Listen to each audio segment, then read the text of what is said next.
राधे राधे। आइए एक बहुत ही प्यारा सा कजरी गीत गाते हैं।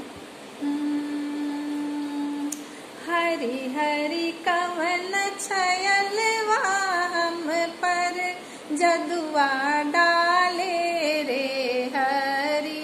हरि हरि कवन छयलवा हम पर जदुआ डाले रे हरि। ओहिर छयलवा लंबी लंबी अखियाँ रामा। ओहिर छयलवा लंबी लंबी अखियाँ रामा। हरे रामा उहे छयलवा हम पर जदुआ डाले रे हरि। हरे रामा उहे छयलवा हम पर जदुआ डाले रे हरि। हरि हरि कवन छयलवा हम पर जदुआ डाले रे हरि। ओहिर छयलवा के काली काली जुल्फिया रामा।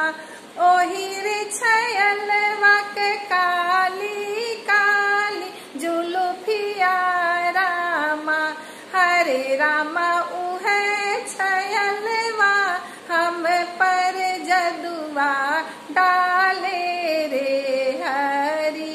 हरे रामा उहे छयलवा हम पर जदुआ डाले रे हरि। हरि हरि कवन छयलवा हम पर जदुआ डाले रे हरि।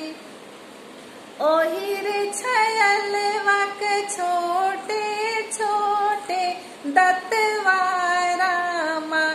ओहिर छयलवा के छोटे छोटे दतवा रामा। हरे रामा उहे छयलवा हम पर जदुआ डाले रे हरि। हरे रामा उहे छयलवा हम पर जदुआ डाले रे हरि।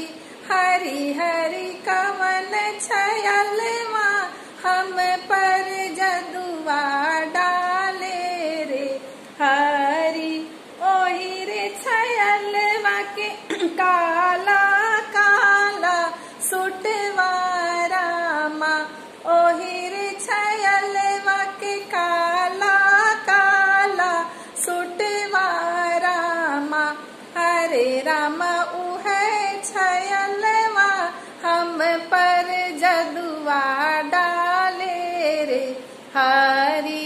हरे रामा उहे छयलवा हम पर जदुआ डाले रे हरि। हरि हरि कवन छयलवा हम पर जदुआ डाले रे हरि। हरि हरि कवन छयलवा हम पर जदुआ डाले रे हरि। अगर हमारी स्वर्गीय सासू माँ का ये कजरी आपको पसंद आए तो आप सभी मेरे इस कजरी को वीडियो को सब लाइक करिए, शेयर करिए और चैनल को सब्सक्राइब करिए। धन्यवाद।